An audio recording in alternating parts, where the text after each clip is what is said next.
El sol de la tarde en Jalisco era tan espeso como la miel, bañando la plaza de toros de la hacienda San Miguel con una luz dorada que hacía brillar el polvo levantado por los cascos. Allí, en el centro del ruedo, estaba don Ignacio Morales, el charro de la serenidad. Su traje de gamuza gris, adornado con botones de plata, era tan impecable como su postura. A su lado, reluciendo como un espejo bajo el cielo inclemente, estaba su yegua alazana, Centella. Juntos eran una sinfonía de tradición y gracia, un dúo que había hecho vibrar a multitudes desde Guadalajara hasta Zacatecas. Ese día, sin embargo, el aire olía a traición.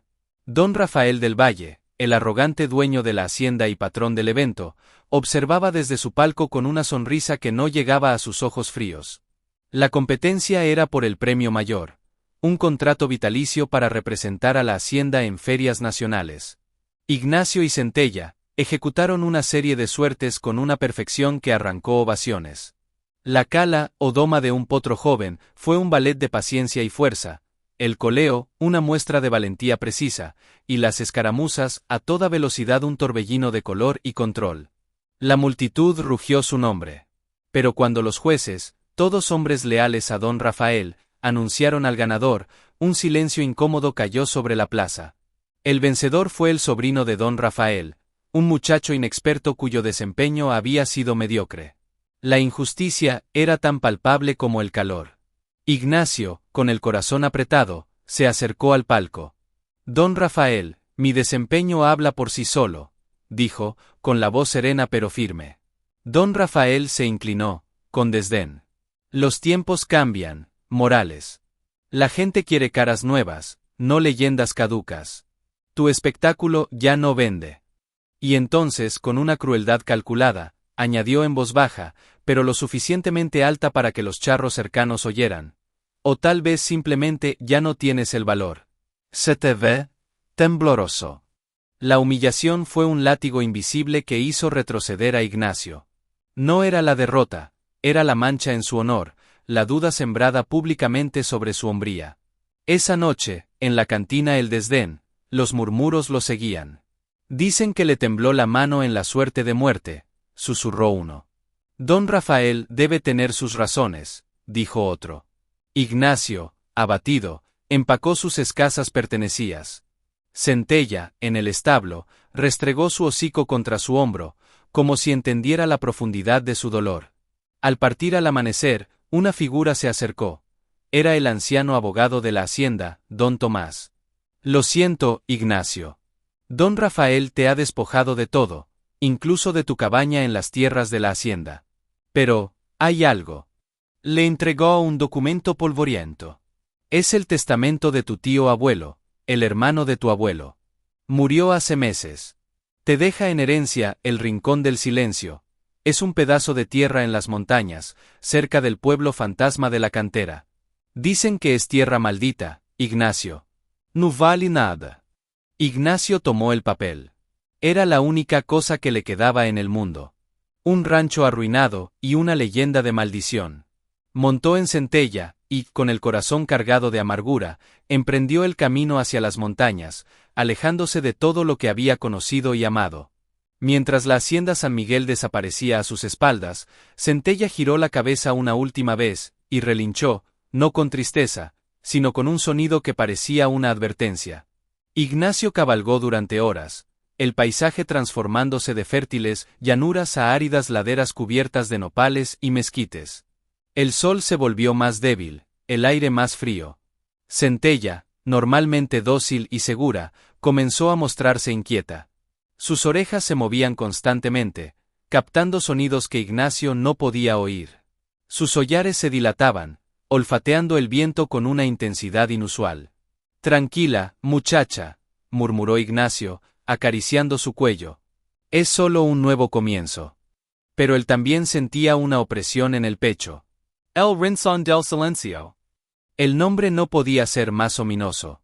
Finalmente, tras un sinuoso camino de herradura, llegaron. El lugar era desolador. Una pequeña casa de adobe, con el techo derrumbado a un costado. Un corral con postes podridos y puertas colgando de sus goznes. Un pozo seco y cubierto de maleza. Y un silencio. Un silencio tan profundo que parecía absorber todos los sonidos, incluso el susurro del viento. Era como si la vida misma hubiera abandonado aquel lugar. Ignacio desmontó, sus botas levantando polvo. Sintió el peso de la derrota más absoluta. Esto era su herencia. Esto era el fondo del pozo. Centella, sin embargo, no se quedó quieta. Se separó de él, y comenzó a caminar lentamente hacia la parte trasera de la ruinosa cabaña, olfateando el suelo con determinación. Ignacio la siguió, cansado. Detrás de la casa, casi oculta por enredaderas secas y cactus, había una pequeña estructura de piedra, una especie de altar o abrevadero antiguo. Centella se detuvo frente a él, y golpeó el suelo con su casco delantero, una y otra vez, con insistencia. No era un gesto casual. Era deliberado. Ignacio, con un suspiro, se acercó. ¿Qué tienes, Gel? Agua. No había agua. Solo tierra y piedras. Pero Centella no se movía. Seguía piafando, su relincho ahora era agudo, urgente. Ignacio, movido por una curiosidad sombría, se arrodilló y comenzó a apartar la tierra con las manos. No encontró nada. Solo más tierra. Frustrado, se levantó. No hay nada aquí, Centella. Vamos a ver si podemos hacer habitable algún rincón de la choza. Se dio la vuelta para regresar, pero un sonido lo detuvo. Fue un relincho diferente, no de urgencia, sino casi de frustración. Ignacio miró hacia atrás. Centella no lo había seguido. Permanecía en el mismo lugar, clavada, mirándolo fijamente. Sus grandes ojos marrones, usualmente llenos de calma, ahora brillaban con una inteligencia perturbadora. Era como si el animal intentara comunicarle algo que las palabras no podían expresar. Y entonces, justo cuando Ignacio estaba a punto de insistir, el suelo bajo sus propios pies cedió ligeramente. No fue un derrumbe, sino un pequeño hundimiento, como si una losa de piedra o una vieja tabla de madera podrida, oculta bajo la tierra, hubiera finalmente colapsado bajo su peso. Un agujero negro, del tamaño de un plato, apareció entre sus pies. Del agujero emanó un olor. No era a tierra húmeda o podredumbre. Era un olor seco, polvoriento, y con un tenue aroma a cuero viejo y metal. Centella relinchó de nuevo, una vez, fuerte y claro, como diciendo, por fin. Ignacio sintió un escalofrío que le recorrió la espalda. Este no era solo un rancho abandonado. Este lugar guardaba un secreto. Y su caballo, su leal Centella, parecía ser la única clave para descifrarlo. La noche cayó sobre el rincón del silencio, como un manto pesado y frío. Ignacio había logrado limpiar un rincón de la cabaña, suficiente para encender una pequeña fogata con leña seca que encontró esparcida. Las llamas bailaban, proyectando sombras alargadas y temblorosas en las paredes de adobe agrietadas. Centella estaba atada a un poste que parecía firme, cerca de la entrada, comiendo pacíficamente el heno que Ignacio había tenido la previsión de traer. Pero su paz era engañosa. Cada cierto tiempo, la yegua levantaba la cabeza, sus orejas se erguían como rádares, y miraba fijamente hacia la oscuridad, hacia la parte trasera de la casa, donde estaba el extraño altar de piedra. Ignacio, sentado en una piedra plana, observaba a su compañera. No podía sacarse de la cabeza la escena de la tarde. La insistencia de Centella, el hundimiento del suelo, ese olor a cuero y metal antiguo. ¿Qué podía haber allí enterrado? ¿Un tesoro? La idea le pareció ridícula. Él no era un hombre de sueños fáciles. Era un charro, un hombre de tierra y sudor. Los tesoros pertenecían a las leyendas que los viejos contaban en las cantinas. Sin embargo, la actitud de Centella era real. Tan real como el hambre que comenzaba a rugir en su estómago, y la amargura que anidaba en su corazón. Don Rafael, ese vil hombre, había destruido su vida por pura envidia. Sabía que Ignacio era el mejor, y no podía tolerarlo. El deshonor público era una herida que sangraba más que cualquier golpe físico. Al amanecer, con los primeros rayos del sol filtrándose a través de las grietas de la cabaña, Ignacio decidió investigar. Tomó una pala vieja y oxidada que encontró apoyada en una pared, y se dirigió al lugar. Centella lo siguió de inmediato, sin necesidad de ser guiada, como si hubiera estado esperando este momento. El agujero que se había formado bajo sus pies, el día anterior, era ahora un poco más grande.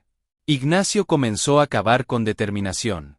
La tierra estaba dura y llena de raíces. Sudaba bajo el sol naciente.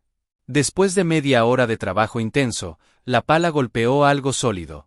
No era una roca. El sonido era hueco.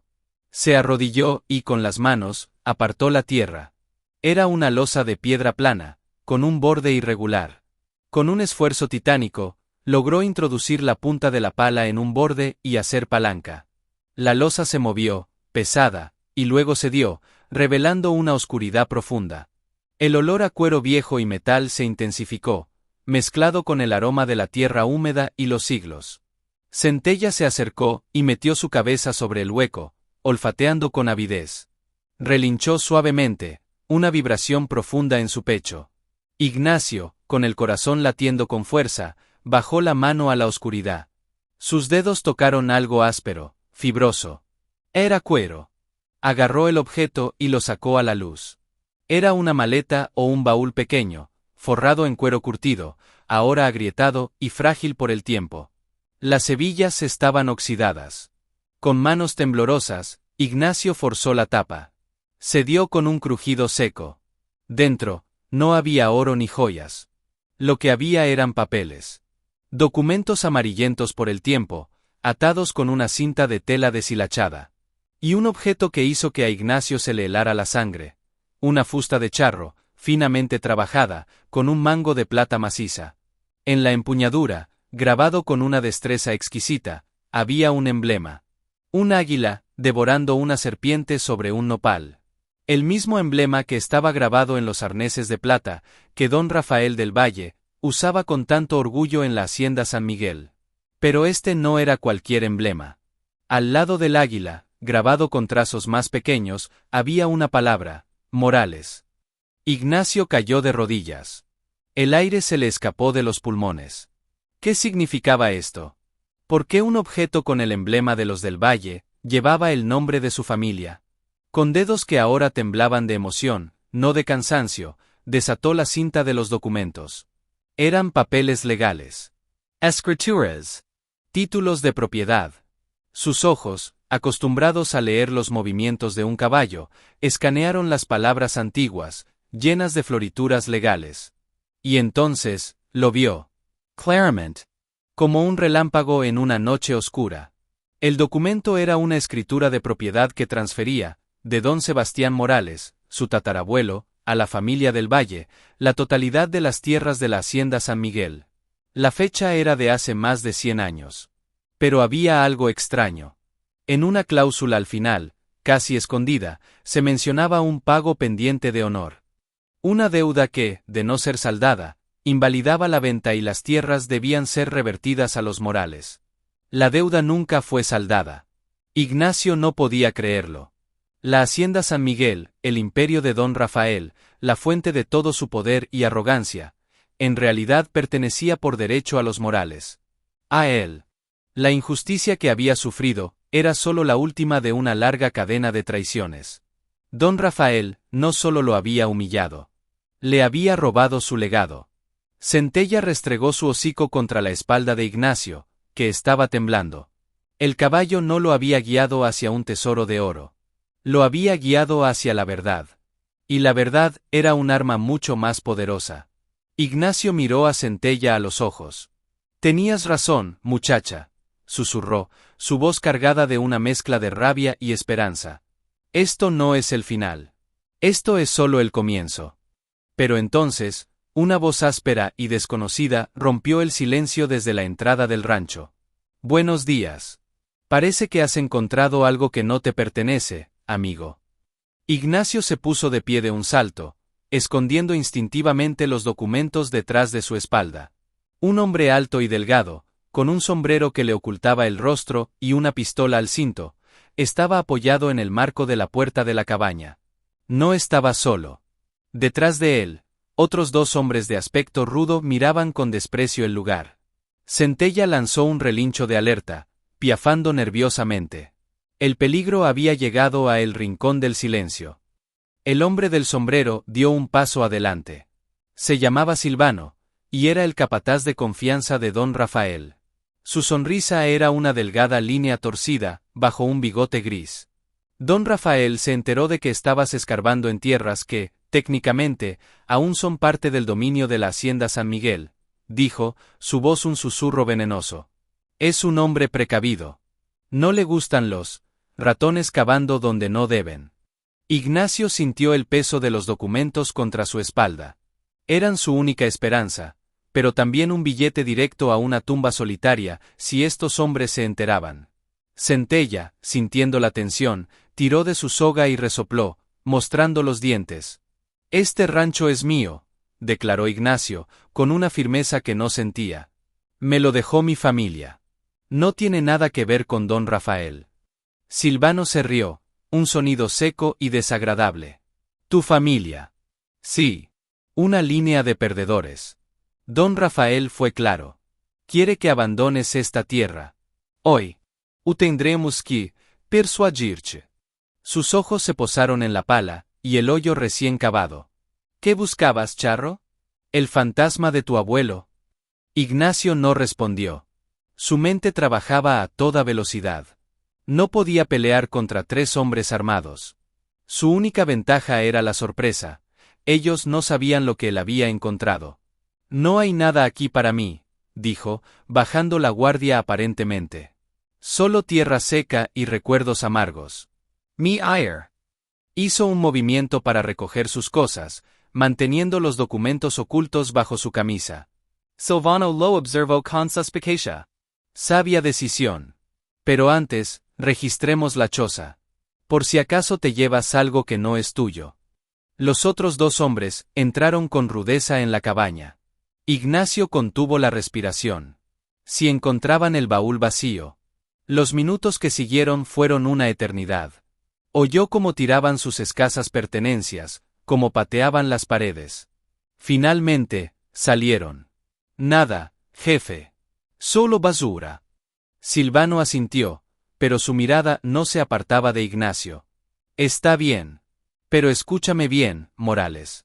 Si te vuelve a ver por estos lares, o cerca de la hacienda San Miguel, lo lamentarás. Don Rafael no es un hombre al que le guste ser desafiado. Dio la vuelta, y con un gesto a sus hombres, se marcharon montando sus caballos, levantando una nube de polvo. Ignacio se dejó caer contra la pared, respirando profundamente. El peligro había pasado, por ahora. Pero era evidente que don Rafael lo tenía vigilado. ¿Por qué? ¿Tan importante era este pedazo de tierra maldita?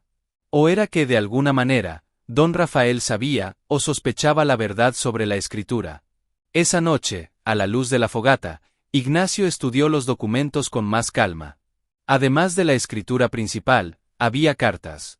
Cartas amarillentes entre su tatarabuelo Sebastián y el primer del Valle, un hombre llamado Alonso. Las cartas hablaban de una amistad, de una sociedad. Hasta que una de ellas, escrita por Sebastián, revelaba una acusación terrible. Alonso, has manchado nuestro honor. El incidente con mi hermana, Elena, no será olvidado. El pago pendiente del que habla la escritura no es dinero. Es justicia. Es tu confesión pública. Mientras no la hagas, estas tierras siguen siendo mías en espíritu, y la maldición de Dios caerá sobre tu linaje. Ignacio levantó la vista, mirando las llamas. No era una simple deuda económica. Era una deuda de honor. Una acusación de algo terrible que Alonso del Valle le había hecho a Elena Morales. Una mancha en el honor familiar que Sebastián había intentado lavar con esta cláusula secreta. Don Rafael, el actual del Valle, no era solo un usurpador. Era el heredero de una vergüenza. Y había construido su imperio sobre una mentira y un crimen ancestral. Centella, que descansaba cerca, resopló en sueños. Ignacio se acercó a ella y le acarició la frente. Tú lo sabías, ¿verdad, Gel? Murmuró. Tú sentías el peso de esta historia. De esta tierra. De repente, Centella abrió los ojos y levantó la cabeza, alerta. Miró hacia la ventana sin vidrio de la cabaña. Ignacio se quedó quieto, escuchando. Al principio, solo estaba el viento. Pero luego, Lo oyó. El sonido distante, pero inconfundible, de varios caballos acercándose a galope tendido. No era el ruido pausado de los hombres de Silvano. Esto era urgente, violento. Se asomó con cautela por la ventana. Bajo la luz de la luna, vio al menos media docena de jinetes, con los rostros cubiertos con pañuelos, cargando hacia el rancho. En sus manos, el fuego de las antorchas que llevaban iluminaba el metal de sus rifles. No venían a advertirlo. Venían a acabar con él y a borrar el rincón del silencio, y sus secretos del mapa para siempre. Ignacio agarró los documentos y los metió en una bolsa de lona. «Centella», gritó. «Tenemos que irnos. Ahora». El sonido de los cascos era un trueno sordo que se acercaba peligrosamente. Ignacio no tuvo tiempo de ensillar. Agarró las riendas de Centella, y, con la bolsa de lona cruzada en su pecho, saltó sobre su lomo con la agilidad que le daban años de doma. «Vamos, muchacha. Por el monte». Centella, como si entendiera la urgencia mortal, salió disparada de la cabaña justo cuando los primeros jinetes enmascarados entraban al patio, gritando y blandiendo sus antorchas. Una bala silbó cerca de la oreja de Ignacio. Él se agachó sobre el cuello de su yegua, aferrándose a su crin. Centella no tomó el camino principal. Instintivamente, se lanzó hacia la espesura del monte, hacia un sendero estrecho y casi invisible que serpenteaba entre los mezquites y los cactus gigantes. La oscuridad era casi absoluta, solo rota por la tenue luz de la luna y las antorchas que sus perseguidores llevaban. Los jinetes lo siguieron, pero sus caballos, más pesados y menos ágiles, tropezaban con las raíces y se enredaban en las espinas. Los gritos de maldición se oían a sus espaldas. Centella, en cambio, se movía como un espectro. Sus cascos encontraban terreno firme donde solo parecía haber maleza, esquivaba rocas y troncos caídos con una precisión sobrenatural. Era como si conociera cada centímetro de ese terreno, como si hubiera recorrido ese camino una y otra vez en otra vida. Ignacio solo podía confiar en ella, guiándola con suaves toques de sus rodillas, susurrando palabras de aliento en su oído. La bolsa con los documentos le golpeaba el pecho, un recordatorio constante de lo que estaba en juego. No era solo su vida. Era la verdad, la justicia para su familia. La persecución se adentró en el monte, durante lo que parecieron horas.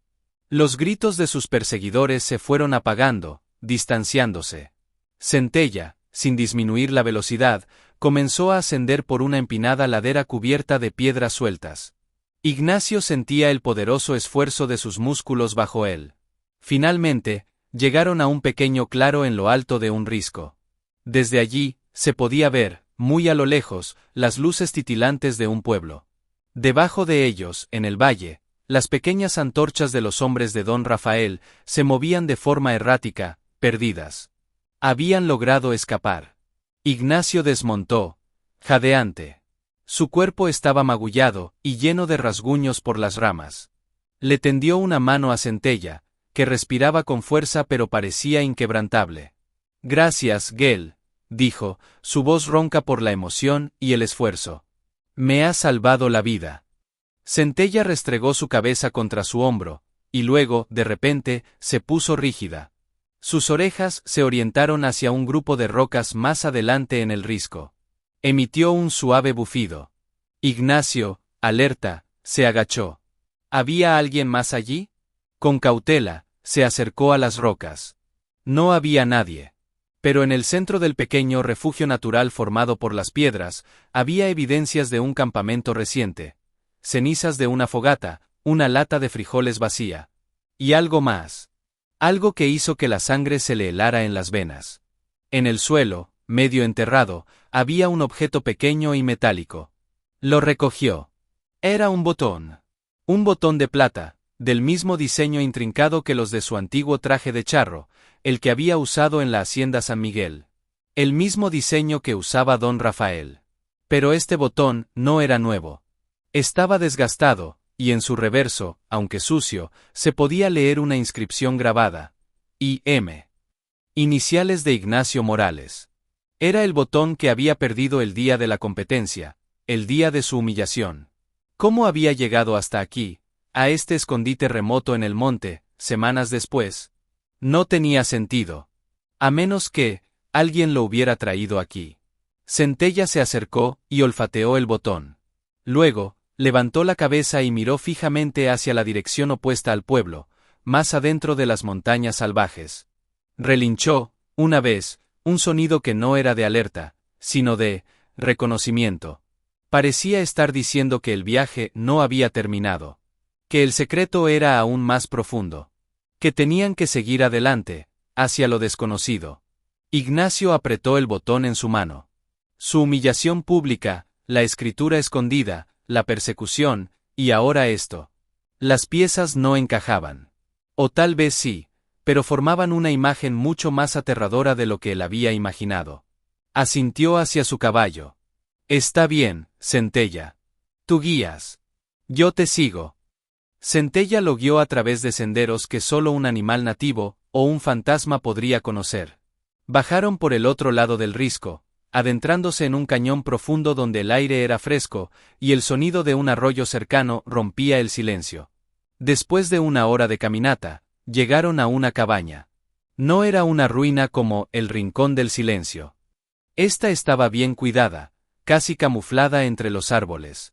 Humo salía de su chimenea de piedra. Centella se detuvo a una distancia prudente y relinchó, un sonido claro que resonó en el cañón. La puerta de la cabaña se abrió. Un hombre viejo, con el rostro surcado de arrugas profundas y el cuerpo encorvado, pero con ojos que brillaban con una lucidez intensa, apareció en el marco. Vestía ropas sencillas y gastadas. Su mirada se posó primero en Centella, y una sonrisa casi imperceptible asomó a sus labios. Luego, miró a Ignacio. Llevaba semanas esperando este momento, dijo el viejo, su voz áspera como la corteza de un árbol. Pasa, Ignacio Morales. Sé quién eres. Y sé por qué estás aquí. Ignacio, desconcertado y con la guardia alta, desmontó. ¿Quién es usted? Me llaman el llanero. Pero mi nombre es Emiliano. Emiliano Santos. Fui el primer capataz de la hacienda San Miguel. Hace mucho, mucho tiempo. Ignacio entró en la cabaña, seguido de cerca por Centella, que parecía sentirse completamente en casa. El interior era austero pero acogedor.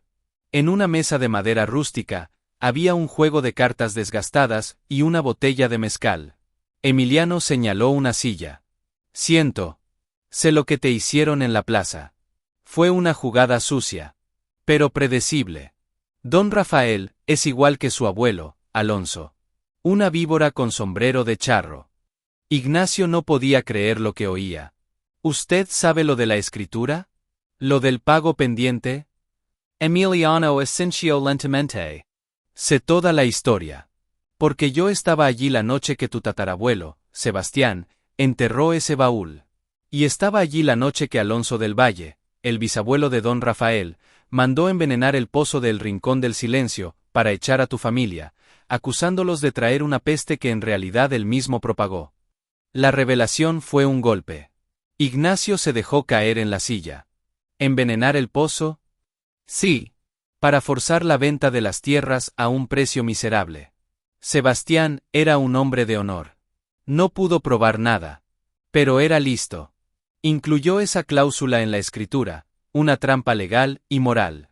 Sabía que la arrogancia de los del Valle les impediría cumplirla jamás. Y tenía razón. Emiliano tomó un sorbo de mezcal. Pero hay más, muchacho. Algo que ni siquiera esos papeles dicen. Señaló a Centella, que estaba quieta, escuchando. Esa yegua. No es un animal cualquiera. Es nieta de la yegua favorita de Sebastián Morales. Una línea de caballos que siempre ha sido leal a tu familia. Los animales, ellos recuerdan. Ellos sienten la sangre de la tierra. Centella no te trajo aquí por casualidad. Te trajo porque su instinto, su memoria ancestral, la guió hacia la verdad. Y hacia mí. Ignacio miró a su caballo con una nueva reverencia. Siempre había sabido que era especial, pero ahora entendía la profundidad de su conexión. No era solo compañera, era un lazo viviente con su pasado. ¿Y mi botón? Preguntó Ignacio, mostrando celo. ¿Cómo llegó hasta su risco? Emiliano se puso serio. Porque yo lo recogí. Estuve allí, en la competencia, escondido entre la multitud. Vi la injusticia. Recogí el botón como prueba de la vileza de don Rafael.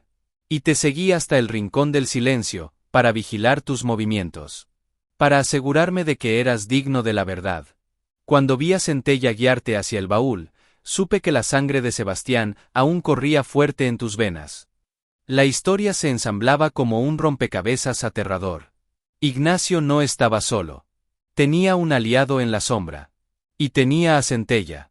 Pero Emiliano tenía noticias más urgentes. No puedes quedarte aquí. Los hombres de don Rafael barrerán el monte. Tienes que ir al pueblo, a la cantera.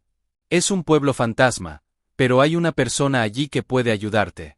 Una mujer. Se llama Socorro. Es la historiadora del pueblo, la última que queda. Ella tiene los registros de la iglesia, las partidas de bautismo y de función de la época. Allí encontrarás la prueba final. ¿La prueba final de qué?, preguntó Ignacio. De la hermana de Sebastián, Elena, dijo Emiliano, su voz cargada de tristeza. De lo que realmente le hizo Alonso del Valle. Y de la consecuencia de ese acto. Una consecuencia que don Rafael ha ocultado toda su vida. En ese momento, desde fuera, llegó el distante pero inconfundible aullido de un perro de caza. Luego otro. Y otro. Los sabuesos. Don Rafael había soltado a los sabuesos. Emiliano se puso de pie de un salto. Tienes que irte ya. Por el arroyo. El agua enmascarará tu olor. Ve a la cantera. Busca a Socorro. Deprisa. Ignacio, con el corazón en un puño, salió de la cabaña y montó en Centella. Le lanzó una última mirada a Emiliano, el fantasma que había salido de las sombras para darle un arma. Gracias, dijo. Emiliano Essencio. Ve y reclama lo que es tuyo, muchacho. Y no subestimes a tu caballo. Ella es la verdadera guardiana de esta historia. Centella, sin necesidad de órdenes, se lanzó hacia el sonido del arroyo, entrando en las frías aguas que fluían directamente hacia el valle donde yacía el pueblo fantasma de la cantera, y los secretos finales que aguardaban para ser desenterrados. El arroyo serpenteaba a través del cañón, y Centella avanzaba con determinación, el agua helada llegándole hasta los corvejones. Los aullidos de los sabuesos se fueron apagando detrás de ellos, frustrados por la corriente. Después de lo que pareció una eternidad, el cañón se abrió, y ante ellos se extendió un valle desolado. En el centro, pegado a la falda de una montaña gris, estaba el pueblo de la cantera. No era un pueblo, era un esqueleto. Las casas de adobe se desmoronaban, las calles de tierra estaban desiertas, y la única construcción que parecía mantener cierta integridad era una iglesia blanca, cuya cruz de hierro se inclinaba peligrosamente sobre el campanario vacío. Un silencio sepulcral, aún más profundo que el de El Rincón del Silencio, reinaba sobre el lugar. Era como si la vida hubiera huido de allí hacía décadas. Ignacio guió a Centella con cautela por la calle principal. El viento silbaba a través de los techos rotos, arrastrando hojas secas y recuerdos polvorientos. Según las instrucciones de Emiliano, la casa de Socorro estaba junto a la iglesia, una de las pocas con la puerta pintada de azul, ahora descolorida. Se acercó y llamó suavemente. No hubo respuesta. Empujó la puerta, que cedió con un gemido lastimero. El interior era una cápsula del tiempo. Muebles viejos cubiertos con sábanas blancas, estantes llenos de libros y legajos polvorientos, y un olor a papel viejo y cera. En una mecedora, junto a una ventana, una mujer anciana, tan frágil como una flor seca, tejía tranquilamente. Levantó la vista. Sus ojos, de un azul pálido y lechoso, parecían ver más allá de Ignacio. Sabía que vendrías, dijo Socorro, su voz un susurro de hojas. Emiliano me mandó un mensaje con un pájaro. Es un hombre de costumbres antiguas. Ignacio, cada vez más asombrado por la red de aliados que parecía existir en las sombras, se presentó. Busco la verdad, doña Socorro. La verdad sobre Elena Morales y Alonso del Valle. Socorro Essencio lentamente. Una historia triste. Una historia que este pueblo prefirió olvidar. Pero los muertos merecen que se hable por ellos. Se levantó con dificultad, y se dirigió a un antiguo arcón de madera. Lo abrió y sacó un libro enorme y pesado, encuadernado en cuero, los registros parroquiales de la cantera. Lo abrió en una página marcada con una cinta negra. Elena Morales, leyó Socorro, pasando sus dedos huesudos sobre la escritura. Nacida en 1875. De espíritu libre y corazón bondadoso. Se decía que era la mujer más bella del valle. Pasó las páginas. Y aquí. Alonso del Valle. Nacido en 1873. Ambicioso y sin escrúpulos. Luego, buscó otra entrada. Su dedo se detuvo. Aquí está. La partida de defunción de Elena Morales. 1895. Causa de la muerte. Hizo una pausa, y sus ojos ciegos parecieron mirar a Ignacio con lástima. Complicaciones de un parto. Ignacio sintió un vacío en el estómago. ¿Un parto? Sí, susurró Socorro. Elena dio a luz a un niño. Un niño que Alonso del Valle, ya casado con otra mujer por conveniencia, no podía reconocer.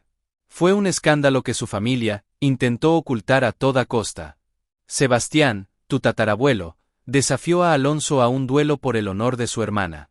Alonso se negó, era un cobarde. En su lugar, usó su influencia para arruinarlos. El pago pendiente del que habla la Escritura era su confesión pública de la paternidad y su responsabilidad por la muerte de Elena, que falleció de pena y fiebres tras el parto. La pieza final del rompecabezas encajó con un golpe sordo y doloroso. No era solo una deuda de honor por un agravio, era por una vida. Por la vida de Elena, y por la de un niño inocente. ¿Y el niño? Preguntó Ignacio, casi sin aliento. ¿Qué pasó con el niño? Socorro cerró el libro con suavidad. Esa es la pregunta, ¿verdad? El registro dice que el niño murió al nacer. Fue enterrado en el cementerio aquí, en una tumba sin nombre. Señaló hacia la ventana, hacia el camposanto que se veía al lado de la iglesia. Pero, añadió, y por primera vez su voz tuvo un dejo de duda, los viejos del pueblo, los que ya no están, susurraban otra cosa. Susurraban que el niño no murió. Que Sebastián, en un último acto de misericordia, y para protegerlo de la venganza de los del valle, lo entregó en secreto a una familia de peones que se fue lejos, muy lejos. Que el heredero legítimo de ambas sangres, de los Morales y los del valle, podría estar vivo en algún lugar. Ignacio se tambaleó. Si eso era cierto, entonces don Rafael no solo era un usurpador. Podría no ser ni siquiera el heredero legítimo de los del valle, si existía un primogénito anterior. La situación era mucho más compleja y peligrosa de lo que jamás había imaginado. En ese momento, Centella, que había estado esperando pacientemente en la puerta, lanzó un relincho fuerte y alarmante. Ignacio corrió hacia la entrada. Desde la colina que dominaba el pueblo, vio una columna de humo negro elevándose hacia el cielo. No era cualquier humo. Venía de la dirección de la cabaña de Emiliano. Don Rafael y sus hombres habían encontrado al viejo. Y el humo era un mensaje siniestro. No había refugio seguro. Nadie que ayudara a Ignacio Morales estaría a salvo. La cacería humana había entrado en su fase final. La vista del humo elevándose desde el cañón le partió el alma a Ignacio. Emiliano, el viejo fantasma, había pagado un precio terrible por ayudarlo. La rabia, fría y afilada, reemplazó al miedo. Ya no podía huir. Ya no podía esconderse. Tenía que enfrentarse a don Rafael. Tenía las pruebas, la escritura, las cartas, y ahora el testimonio de Socorro y los registros de la iglesia. Pero enfrentarlo en el monte era un suicidio. Tenía que hacerlo en su propio terreno, donde la verdad pudiera ser escuchada. Tenía que ir a la hacienda San Miguel. Socorro, al oír su plan, se llevó las manos a la cara. Es una locura, muchacho. Es caminar directo a la boca del lobo. Es lo único que me queda, doña Socorro, dijo Ignacio, con una determinación de acero. No puedo dejar que la sangre de Emiliano, y la de Elena, y la de mi tatarabuelo, queden sin respuesta. Montó en Centella. La yegua parecía entender. Su mirada era feroz, sus hollares dilatados. No era la mirada de un animal asustado, sino de un guerrero listo para la batalla. Cabalgaron fuera del pueblo fantasma, no por los senderos ocultos, sino por el camino polvoriento que llevaba directamente a la hacienda San Miguel. No iban escondidos. Iban con la frente en alto. Cuando las imponentes puertas de la hacienda aparecieron a lo lejos, los guardias, reconociéndolo de inmediato, cruzaron sus rifles. «Alto, Morales. Estás muerto si das un paso más». Ignacio no se detuvo. «Díganle a don Rafael que Ignacio Morales viene a cobrar una deuda. Una deuda de honor de hace 100 años». La conmoción fue instantánea. Los peones, los vaqueros, las cocineras, todos salieron a ver el espectáculo del charro caído desafiando al patrón en su propia fortaleza. La noticia llegó rápidamente a los oídos de don Rafael, quien salió al balcón principal de la casona, con su traje impecable y una copa de brandy en la mano. Su rostro era una máscara de irritación y desprecio. ¿Insistes en cavar tu propia tumba, Morales? Tráiganmelo. Vivo, o muerto. Varios de sus hombres se abalanzaron. Ignacio, aún montado en centella, gritó con toda la fuerza de sus pulmones, para que todos lo oyeran. «Rafael del Valle. Tu bisabuelo, Alonso, no solo robó estas tierras. Sedució y abandonó a Elena Morales, causando su muerte. Y tú has construido tu imperio, sobre la tumba de una mujer inocente, y sobre una mentira». Un murmullo de shock recorrió el patio. Era una acusación tan monumental que paralizó incluso a los hombres que se acercaban. Don Rafael palideció, pero luego estalló en una risa forzada. «Mentiras de un perdedor. No tienes pruebas». «Las tengo», gritó Ignacio, sacando la bolsa de lona. La escritura original con la cláusula del pago pendiente. Las cartas. Y los registros de la iglesia de la cantera. La risa de don Rafael se desvaneció. Sus ojos se estrecharon en una línea peligrosa. «Papeles viejos. Fácilmente falsificados. Nadie te creerá». Ordenó a sus hombres con un gesto brusco. «Quítenle esa bolsa, y enciérrenlo en el granero».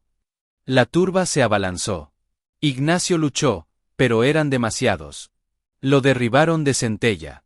La bolsa con los documentos voló por los aires, y fue atrapada por Silvano, el capataz, quien se la llevó a don Rafael. Centella, al ver a su amo en peligros, enloqueció. Relinchó, se encabritó, pateando y mordiendo a cualquiera que se acercara. Fue un torbellino de furia equina. 2 hombres cayeron con heridas antes de que lograran encerrar a Ignacio en el granero oscuro y polvoriento, echando el cerrojo. Centella, fuera, golpeaba la puerta con sus cascos, su relincho era un grito de rabia y desesperación. Don Rafael, desde el balcón, observaba la escena con satisfacción. Tenía los documentos. Tenía a Ignacio prisionero. Había ganado. O eso creía. Lo que no sabía, lo que nadie sabía excepto Ignacio y Centella, era que la prueba más importante, la más visceral, no estaba en esos papeles. Estaba en la memoria, y en el instinto de un caballo. Mientras Ignacio yacía en la paja, derrotado, y sintiendo que todo había sido en vano, oyó un sonido fuera del granero. No era el golpeteo frenético de Centella. Era otro sonido. El sonido de cascos alejándose a toda velocidad. Centella no se había rendido. Se había ido. Pero, ¿a dónde? Ignacio, en la oscuridad, tuvo una repentina y clara comprensión. Centella no huía.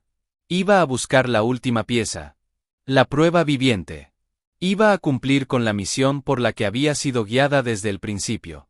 La esperanza, tenue pero indomable, renació en su corazón. La partida aún no había terminado. Las horas en el granero pasaron con una lentitud agónica. Ignacio escuchaba cada sonido del exterior. Los gritos de los vaqueros, el balar de las ovejas, el distante repique de la campana de la hacienda. Don Rafael debía de estar celebrando su victoria, quemando los documentos que probaban su vergüenza familiar. Ignacio se preguntaba a dónde habría ido Centella. ¿De vuelta a la cantera? ¿A buscar a socorro? ¿O a algún lugar que solo el instinto de un caballo podía conocer? El sol comenzaba a declinar, pintando el cielo de naranja y púrpura, cuando un nuevo alboroto estalló fuera. No eran gritos de trabajo, sino de confusión y sorpresa. Oyó galopes, no de un solo caballo, sino de varios. Y luego, la voz de don Rafael, elevándose por encima del murmullo, pero esta vez no con arrogancia, sino con algo que se parecía al pánico. ¿Qué es esto? ¿Quién es ese viejo? Ignacio se apresuró hacia una rendija en la pared de madera del granero. Lo que vio lo dejó sin aliento. Centella estaba en el centro del patio, jadeante y cubierta de espuma, pero con la cabeza en alto, victoriosa. Y no estaba sola. Había traído a un hombre. Un hombre viejo y encorvado, montado en un caballo alazán, al que Centella había guiado claramente con urgencia. El hombre se bajó del caballo con dificultad. Llevaba ropas humildes de peón, pero su postura, a pesar de la edad, tenía un dejo de dignidad antigua. Don Rafael bajó rápidamente las escaleras del balcón, seguido por sus hombres. Dije que ¿quién eres? El viejo alzó la vista. Su rostro estaba marcado por el sol y los años, pero sus ojos eran de un azul pálido, idénticos a los que Ignacio recordaba haber visto en un retrato antiguo de su propia bisabuela.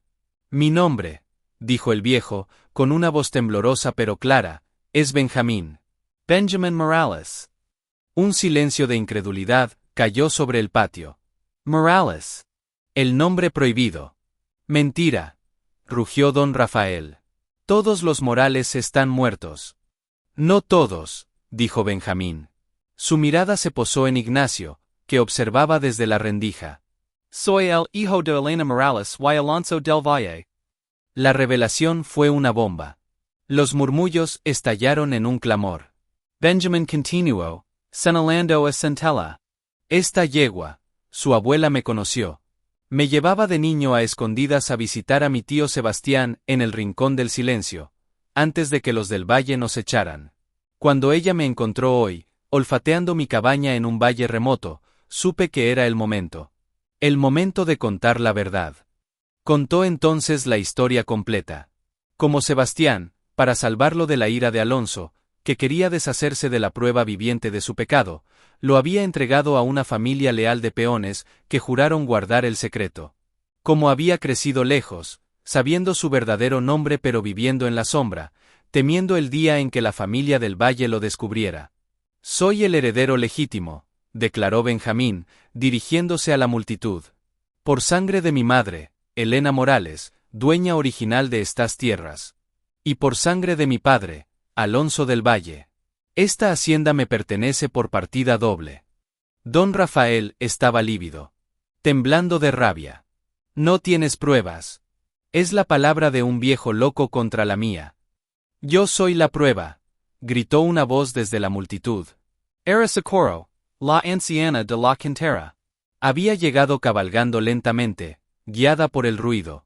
En sus manos llevaba el libro de registros de la iglesia, abierto en la página de la partida de bautismo. Una partada que todos creían perdida. Aquí está.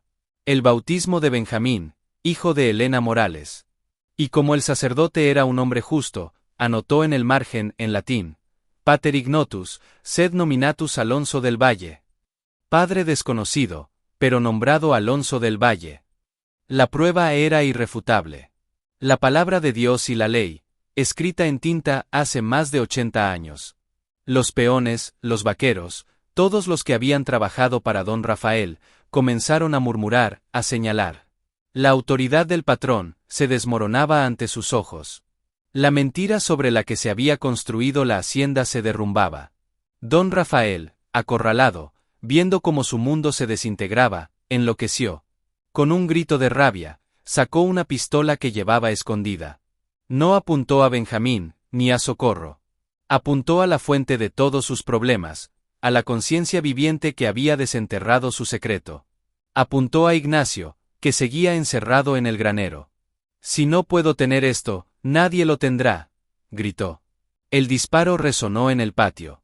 Pero en ese instante, Centella, que había estado vigilante, se lanzó hacia la puerta del granero. No para bloquear la bala, sino para golpear con toda su fuerza el viejo cerrojo de madera con su casco delantero. El cerrojo, podrido por dentro, se partió en dos. La puerta del granero se abrió de golpe justo, cuando la bala de don Rafael silbaba, y se incrustaba en la madera, donde un segundo antes había estado el corazón de Ignacio. Ignacio, liberado, salió del granero. El enfrentamiento final había llegado.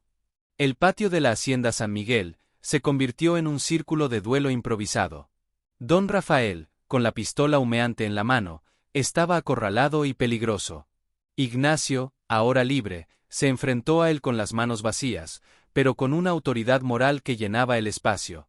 Se acabó, Rafael, dijo Ignacio, su voz serena pero firme.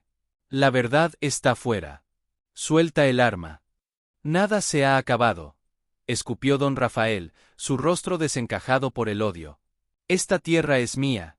Mi sudor, mi sangre. Es sangre robada, intervino Benjamín, con una fuerza renovada. Sangre de mi madre. La multitud observaba, conteniendo la respiración. Los hombres de don Rafael, al ver la evidencia y la legitimidad de Benjamín, bajaron sus rifles. Ya no lucharían por un mentiroso. Silvano, el capataz, fue el primero en dejar su arma en el suelo.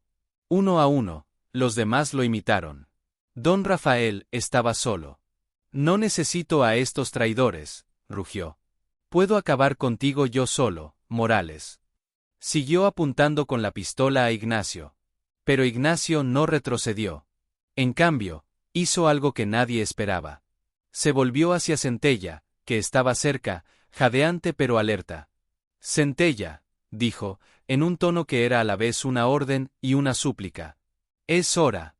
Centella comprendió al instante. No era una comprensión humana, sino algo más profundo, ancestral.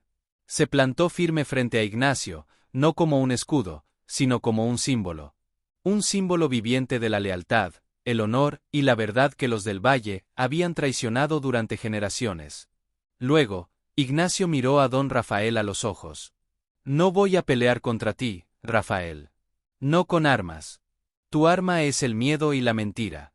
La mía es la verdad. Y si quieres dispararme, hazlo. Pero dispara frente a todos.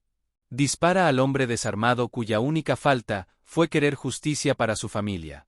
Así serás recordado.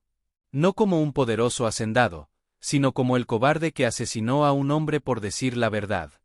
El desafío de Ignacio resonó en el silencio absoluto del patio. Era un duelo, pero no de balas o espadas. Era un duelo de honor. Y don Rafael, criado en la arrogancia pero vacío de verdadero honor, vaciló. Su mano, que sostenía la pistola, comenzó a temblar. Miró a los rostros a su alrededor, el desprecio en los ojos de sus antiguos empleados, la dignidad serena de Benjamín, la fortaleza inquebrantable de Ignacio, y la mirada inteligente y acusadora de la yegua alazana.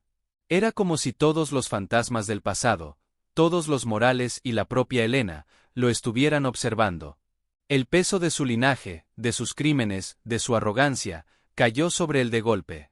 Con un grito que era más de agonía que de rabia, don Rafael bajó el arma. No podía hacerlo.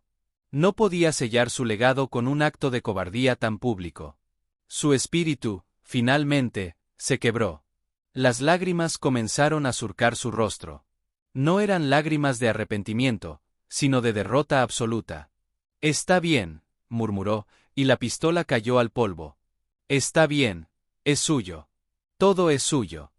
Dos vaqueros se acercaron y lo tomaron del brazo, no con violencia, sino con firmeza. La era de don Rafael del Valle en la hacienda San Miguel había terminado. Ignacio exhaló profundamente. Se acercó a Benjamín y lo abrazó. Eran familia, unidos por una tragedia centenaria. Luego, se volvió hacia Centella. Se acercó a ella, le tomó la cabeza entre sus manos y apoyó su frente contra la de la yegua. No hubo palabras. No eran necesarias.